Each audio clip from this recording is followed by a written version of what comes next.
Il est 8h32 et vous êtes bien sur RMC et BFM TV. Bonjour Alain Boer. Bonjour. Merci d'être à nouveau dans ce studio ce matin parce que les jours se suivent mais de nouvelles étapes sont franchies. Ce week-end, évidemment, ces frappes américaines et de nombreuses questions à vous poser. Quelles conséquences, quelle riposte aussi du côté de l'Iran? Quel bilan pour ces frappes en termes d'efficacité réelle?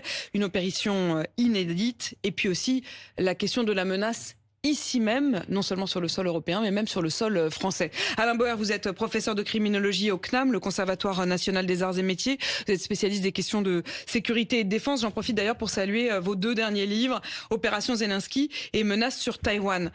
L'opération qui a eu lieu ce week-end, est-ce qu'elle change totalement la donne ?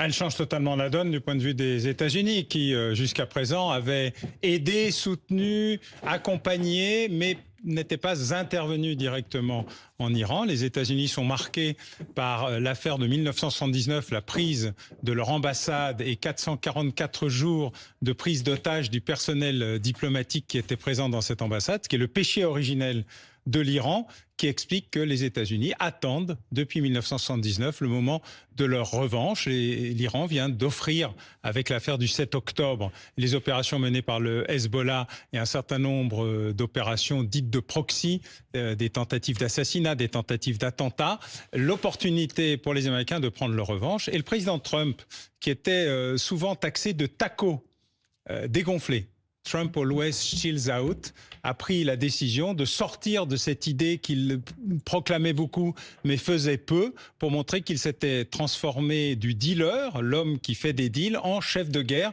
Et il a assumé cette position qui montre à quel point il s'est produit un changement très important, autant à Washington qu'à Téhéran. Alors la question évidemment de l'efficacité ou non de ces frappes. Mais d'abord sur le mot guerre, l'Iran, par la voix notamment de l'ambassadeur d'Iran en France, dit « Nous ne sommes pas en guerre contre les États-Unis ». Les États-Unis disent la même chose puisque les États-Unis disent « Nous ne sommes pas en guerre contre l'Iran, nous sommes en guerre avec les capacités nucléaires iraniennes ». Est-ce juste? Est-ce qu'on peut dire qu'il n'y a pas de guerre au moment où on se parle entre les États-Unis et l'Iran? Il y a la guerre quand au moins un des deux protagonistes explique qu'il fait la guerre. Les deux sont d'accord pour dire qu'ils ne font pas la guerre. Donc ce sont des opérations ciblées. Ce n'est pas la première fois qu'il y a des opérations ciblées américaines contre l'Iran. L'Iran a d'ailleurs répliqué au moins une fois contre une base américaine en Irak. Donc la réplique est toujours mesurée. Et d'ailleurs le discours des autorités iraniennes, c'est « Nous répondrons de manière mesurée, équilibrée, mais importante, suffisante, d'un niveau qui... » Donc tout ça est une logique de l'escalade pour la désescalade, un peu la doctrine militaire russe telle que j'essaie de l'expliquer depuis le début de la guerre en Ukraine. C'est-à-dire toujours un moment où il va y avoir un équilibre. Donc nous n'en ferons pas trop, mais nous ferons quelque chose. Donc il y aura une réplique iranienne, quelque part à un moment donné, mais qui ne poussera pas à un nouvel échange à un niveau plus élevé. Après, c'est le président Trump qui décidera, comme vous l'avez vu, de prendre les choses. À un moment, son vice-président dit pas de changement de régime. Le président dit pourquoi pas. Il a les cartes en main. On va y venir à cette question évidemment du changement de régime dont on sent bien, et dans les dernières déclarations de Donald Trump encore cette nuit, que ça peut être le deuxième objectif. L'opération en elle-même. Donald Trump dit ce matin que les capacités nucléaires iraniennes sont véritablement touchées. Est-ce qu'elles sont annihilées et est-ce qu'il a les moyens de le savoir? Alors pour Ispahan, c'est à peu près sûr. Pour Natanz, c'est quasiment certain. Pour Fordo, personne n'en sait rien pour l'instant. Disons que Fordo, c'est la pyramide de Khéops sous une montagne de granit. Donc il y a eu beaucoup de dégâts. On peut considérer que le site est enseveli, on ne sait pas s'il est détruit. Et ça ne répond pas à deux questions. Le premier, c'est sur le 4e site dont je vous avais révélé l'existence et la localisation, dont nul ne parle. Et c'est un grand mystère et je n'arrive pas à avoir une réponse claire sur et le 4e site, était-il finalisé? C'est un Fordo encore plus fortifié, donc ça n'est pas rien, c'est au sud de Natanz et on ne sait pas s'il a été ou pas ciblé, touché ou détruit, c'est une sorte de grand silence. Et deuxièmement, c'est les 409 kilos d'uranium enrichi à 60%. Alors je rappelle que pour faire fonctionner une centrale nucléaire, 4% ça suffit. Pour construire une bombe nucléaire, il faut aller aux alentours de 90. À Fordo, on a été allé jusqu'à 83,6%, donc très près. C'est 400 kilos, ça tient en 4 valises ou 6 valises. Ce sont des petits lingots lingots qui doivent être retransformés à l'état gazeux pour être réenrichis. C'est assez compliqué l'enrichissement, mais il y a un problème. Sont-ils restés là? 4 valises. Oui, 4 fois 50 kilos. Donc, en effet, 6 fois 30, si vous voulez. Les images que l'on a vues, images aériennes de camions qui quittaient les lieux, il peut vraisemblablement y avoir l'eau, ça peut même rentrer dans une simple voiture. Il y a 3000 scientifiques iraniens, ils peuvent en prendre un par un. Le lingot n'est pas extrêmement radioactif. Après, il faut retrouver des centrifugeuses et réavoir les moyens de... Alors sur les 3000 scientifiques iraniens, on va dire qu'une 50aine ont été éliminés, une vingtaine des plus importants sont en fuite, ont été transférés vers la Russie. Il reste aujourd'hui un débat assez important sur ont-ils la capacité intellectuelle? Oui, l'Iran est un très grand pays de scientifiques. Ont-ils la capacité matérielle? S'ils ont sauvé tout ou partie du stock enrichi, on va voir, c'est en cours de discussion. Il se trouve que les Israéliens ont un extraordinaire réseau de renseignements humains qui va être capable de dire des choses. Les Américains ont un extraordinaire réseau de renseignements technologiques qui va pouvoir compléter ou confirmer ou infirmer les choses, mais pour l'instant, il y a un doute considérable sur l'endroit du stock et les Iraniens ne manquent pas depuis plusieurs jours de dire qu'ils avaient évacué le stock par avance pour le cacher ailleurs. Il se trouve qu'en la matière, ils mentent beaucoup, mais assez bon. C'est-à-dire que les Américains, c'est le poker menteur et les Iraniens, c'est l'échec menteur ou les échecs menteurs. Mais il y a pour l'instant une réalité qui est qu'il y a un doute et ce doute a été exprimé y compris par le Pentagone hier. Ce qui voudrait dire, essayons de nous arrêter un instant là-dessus parce que c'est probablement ce qu'il y a de plus inquiétant en termes de riposte, ce qui voudrait dire que, les attaques qui ont été faites par ces méga-bombes auraient pu détruire éventuellement le matériel, mais pas le stock, et 2, que ce fameux stock pourrait être, à court ou à moyen terme, être utilisé pour faire des sortes de mini-bombes atomiques? Non, le stock ne sert à rien s'il n'y a pas le matériel. C'est pas un processus aussi simple. Donc il faut le matériel, les centrifugeux, il faut reconstruire un dispositif. Et c'est pour ça que la question du 4e site m'interpelle depuis le début de ces opérations en me demandant s'il n'y aurait pas d'autres sites secrets. Alors les Israéliens disposent de beaucoup d'informations et d'ailleurs ils continuent à faire beaucoup de frappes. Il y avait cette nuit encore des frappes à Kermanshah dans l'ouest de l'Iran. Les Iraniens ont eu le temps de se préparer. Je rappelle que l'attaque de Fordo a été préparée en 2011 sous Barack Obama qui en a fait la démonstration pour la première fois à Ehud Barak, ancien Premier ministre et à l'époque ministre de la Défense d'Israël, dans le désert du Mojave, là où on faisait les essais des bombes nucléaires, avec une réplique de Fordo et la première GBU 57 en prototype. Donc, et Barack Obama avait dit à Ehud Barak, d'après ce que dit Ehud Barak, on l'a, mais pour l'instant, on ne le fera pas parce que les effets secondaires seront considérables et compliqués. Donc ça fait 15 ans que les Américains se préparent à l'attaque de Fordo. On sait, ils en connaissent à la fois l'importance et les limites. Et les limites, parce qu'effectivement, il y a cette question à la fois du 4e site secret, le secret qui entoure d'ailleurs globalement toute cette opération, y compris le vol même de ces fameux B2, c'est-à-dire essayer de nous expliquer, avec le recul, la stratégie, les leurs, le fait d'avoir parcouru la planète de manière tout à fait invisible, ça paraît assez inouï quand même. Alors c'est un des avions les plus stealth, les plus invisibles du monde. C'est un avion qui a été entièrement construit pour ça. Lorsqu'il a été présenté dans les premières fois, on empêchait les gens d'approcher pour éviter qu'avec leurs ongles ils grattent la peinture qui elle-même vaut des dizaines de milliers de dollars au centimètre carré. Donc c'était un avion qui a été fabriqué pour ça. Il y en a 21 fabriqués, 18 qui fonctionnent encore. C'est l'avion le plus cher de l'histoire de l'aviation, toutes catégories confondues. C'est le seul à pouvoir porter cette catégorie-là à Whiteman des bombes de type GBU-57-2. Et quand il décolle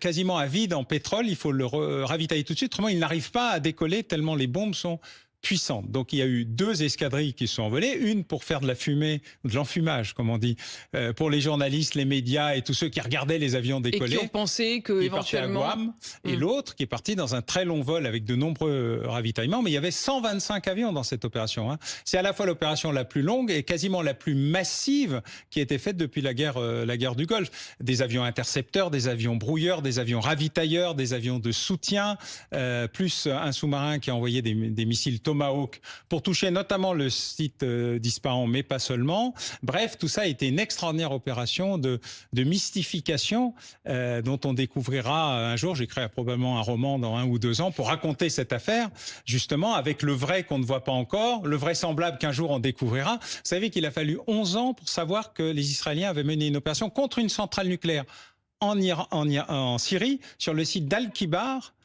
où les Syriens et les Israéliens ont décidé de tout laisser secret, les uns parce qu'ils s'étaient fait prendre la main dans le sac et les autres parce qu'ils ne voulaient pas dire qu'ils avaient attaqué une centrale nucléaire qui avait un objectif militaire. Donc il faut se rendre compte qu'il va falloir un peu de temps. Mais la réalité de cette opération, c'est un immense succès opérationnel. On peut dire ce matin que c'est un succès opérationnel. Est-ce qu'on peut dire que c'est un succès véritable, c'est-à-dire est-ce que effectivement nous le saurons quand? 2 sites sur 3.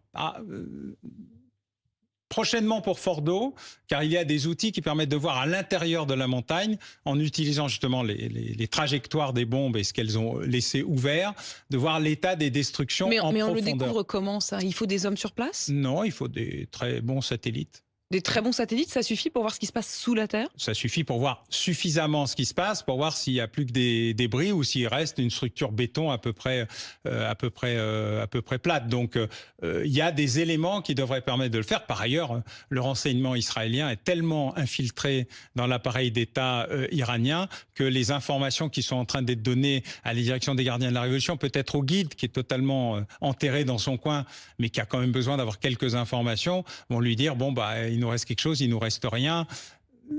Les jours qui viennent vont permettre d'avoir un éclairage là-dessus, mais les Israéliens vont continuer imperturbablement à bombarder d'autres sites, plus de missiles. Ça n'est pas terminé. Non. Ça n'est pas terminé, ça va se poursuivre. Une opération de ce genre, c'est entre 30 et 60 jours, quand on est dans une logique à la fois de tapissage et d'élimination, notamment des lanceurs de missiles, puisque la moitié des missiles et probablement des lanceurs ont été détruits, mais il en reste une autre moitié. Et l'Iran, c'est très grand, c'est 3 fois la France, 90 millions d'habitants, c'est une immense nation de savants, d'ingénieurs, de physiciens. C'est un empire qui n'a pas oublié qu'il l'était, l'empire perse, et qui ont donc encore beaucoup de moyens. Alain Boer, la question maintenant de la riposte. L'Iran qui menace, je cite, de très lourdes conséquences, y compris aux États-Unis. C'est le porte-parole de l'armée iranienne qui le dit ce matin. Ça veut dire quoi ça? Ça veut dire sur le sol américain, ça veut dire les bases américaines au Moyen-Orient? Ça veut dire tout. En fait, l'Iran a les moyens aux États-Unis avec des cellules dormantes qui sont démantelées régulièrement, ce qui prouve qu'elles existent. Autour du détroit d'Ormuz, qui est un sujet plutôt économique, et sur les 40 000 soldats américains et les bases qui sont installées un peu partout, plus les bâtiments américains, qui beaucoup se sont mis à l'abri, mais pas tous, les ambassades américaines, qui sont des cibles privilégiées des attentats terroristes, de faire un certain nombre de dégâts. Ça veut dire quoi? Ça veut dire que la riposte, elle peut être militaire, elle peut être terroriste. Oui, bien sûr. Ça a toujours été le cas de l'Iran. L'Iran ne fait pas le différentiel. Les intérêts supérieurs de l'Iran sont ainsi faits que le terrorisme est une partie des opérations normales, entre guillemets, qui sont menées par l'État iranien. Qu'il s'agisse d'attaquer un centre culturel juif à Buenos Aires en faisant des dizaines de morts, de tenter une opération contre des dissidents en Europe ou de mener des opérations ciblées aux États-Unis ou en France, d'ailleurs, puisque nous avions démantelé, enfin les services de renseignement français, avec beaucoup d'efficacité, avait démantelé, je crois, une opération Marco Polo qui visait à des éliminations ciblées d'opposants ou de responsables politiques français opposants à l'Iran sur le territoire français. Donc la question est réelle. Donc pour l'Iran, il n'y a pas de frontière à la riposte? Aucune. Et il y aura une riposte. Et il y aura une riposte. Oui. C'est impossible. Pour vous, il n'y a pas de doute. L'Iran a toujours riposté. Mais comme ils l'ont dit eux-mêmes, de manière mesurée, équilibrée, pas trop, mais juste ce qu'il faut. Ils ont un besoin absolu de ça. Et pour ceux qui ne connaissent pas le chiisme du Haut-Décima, la question du martyr est un élément essentiel pour arriver à la vérité, à la lumière, au paradis. Et donc, ça fait partie d'un élément tout à fait naturel. Vous parlez à l'instant de la question des chiites. Bruno Retailleau, le ministre de l'Intérieur, parle de l'Iran comme d'un pays terroriste. Visiblement, vous êtes d'accord sur le diagnostic. Et il évoque un État terroriste, pas un pays terroriste. Je n'utiliserai pas le mot pays. Les Iraniens sont des gens tout à fait normaux. Ils ont une direction et un État totalitaire qui utilise le terrorisme. Voilà. Une autorité donc terroriste, un État terroriste, comme vous dites, avec la question évoquée par par le ministre de l'Intérieur, d'une alliance sunnite-chiite qui l'inquiète particulièrement. Il dit que désormais, c'est aussi cela qui change la menace. Est-ce que vous avez des informations qui vont dans ce sens? Non, d'abord, ce n'est pas nouveau. La question, l'ayatollah Khomeini, le premier imam de la République islamique d'Iran, est à la gloire de Saïd Qutb, le fondamentaliste sunnite. Et donc, la relation contre un ennemi commun est assez traditionnelle, que ça soit avec des réseaux égyptiens à l'époque, ou que ça se passe. Ça s'est fait avec le Hamas, qui n'est pas chiite, ou le Hezbollah qui l'est. On sent bien que les Iraniens, de ce point de vue, ont des alliances très pragmatiques qui ne leur posent aucun problème. Ce qui est nouveau, ça serait l'accélération de ce processus désormais, mais avec qui? Car l'Iran n'a plus d'alliés, il n'a quasiment plus de proxy, il reste les Houthis, ce qu'il en reste, les 3 H. Les Houthis, le Hamas, le Hezbollah ont été quasiment éradiqués, mais ils sont encore vivants, même si c'est au prix d'une situation tragique et honteuse d'un point de vue humanitaire à Gaza. Il y a une situation instable un peu partout, mais l'Iran a peu d'alliés. Le Pakistan est le seul à avoir vaguement bougé une oreille. Oman et Qatar disent c'est pas bien, mais surtout on veut pas s'en occuper. Même la Chine, vous avez vu, est restée sur un quant à soi. Quant à la Russie, elle a évacué une partie des éléments les plus importants, à la fois des Russes qui étaient à Boucher, la centrale qui existe, et puis d'une partie des savants iraniens, mais personne ne s'agite beaucoup. La question du détroit d'Ormuz, oui. Est-ce qu'effectivement il pourrait dans les faits être fermé? Est-ce que ce ne serait pas pour l'Iran une manière de se tirer une balle dans le pied? Si, bien sûr, mais ça n'est pas une question, c'est un concept d'Européen, pardon de le dire ça, mais eux se tirer une balle dans le pied, c'est pas un sujet. C'est si le martyr doit aller jusqu'à le syndrome de Masada, comme diraient les Israéliens, c'est-à-dire nous mourrons mais vous mourrez tous, il n'y a aucun problème, ça n'est pas contraire à l'idée qu'ils se font de leur place et de leur rôle. Et donc, c'est une possibilité. Je pense que c'est plutôt des micro-attentats, des tentatives d'incendie de navires, des mines flottantes, des opérations de drones contre des vaisseaux. D'ailleurs, beaucoup de navires, et notamment de pétroliers, se sont détournés depuis hier soir du détroit d'Ormuz. Anticipé, en quelque sorte. Anticipé et sont en train de prendre des chemins plus longs et plus compliqués. D'abord, ça ne coupera pas l'intégralité de l'approvisionnement. Et vous avez noté que les Américains ont parfaitement compris le problème en disant aux Chinois, vous devriez dire à vos amis iraniens que les premières victimes de la fermeture du détroit d'Ormuz, ce sera vous la Chine. Donc vous devriez leur dire de se calmer. Mais ça veut dire que des navires ont décidé de ne pas y passer, non pas parce que ça allait fermer, mais presque par anticipation du danger. Par anticipation du danger. La question de la position française, vous la comprenez, vous ? Alors, ça fait longtemps que je ne décrypte plus les positions françaises et leurs aléas.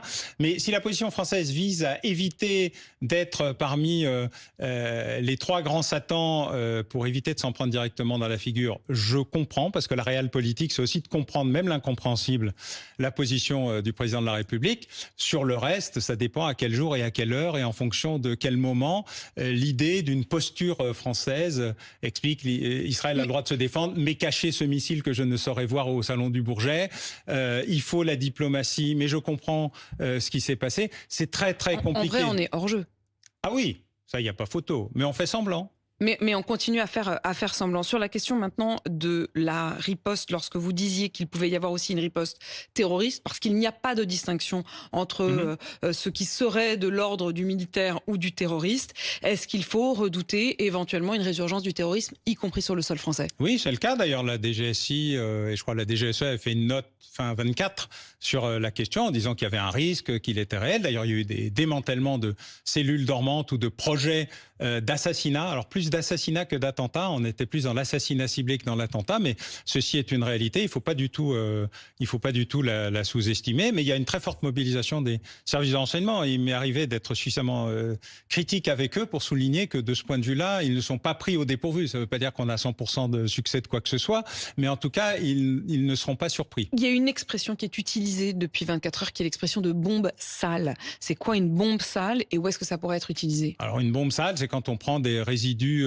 NRBC, chimiques, bactériologiques, etc., et qu'on les dépose dans l'eau, dans un circuit d'air, de césium, dans une réserve en général d'eau ou d'alimentation de quoi que ce soit.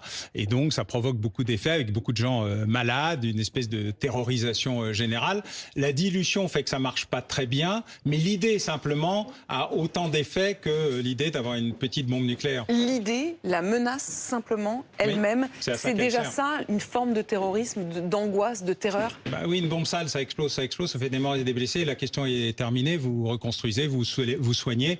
Une bombe sale, en fait, vous avez le sentiment que tout le monde va être malade, qu'on est dans des processus immaîtrisable, qu'on peut soi-même être atteint, on va plus dans des lieux publics, donc il y a un effet de terrorisation par le fait que le problème n'est pas l'explosion mais la diffusion. Merci beaucoup Alain Boer d'être venu ce matin pour effectivement refaire le point. Vous nous le dites ce matin, il n'y a pas de guerre à proprement parler dans la mesure où ni les États-Unis ni l'Iran ne le disent comme tel, mais des opérations qui pour le coup pourraient durer. Alain Boer, professeur de criminologie au CNAM, vos 2 derniers livres, Opération Zelensky et Menaces sur Taïwan, vous écrivez déjà le prochain. Il est 8h52 sur RMC et BFM TV.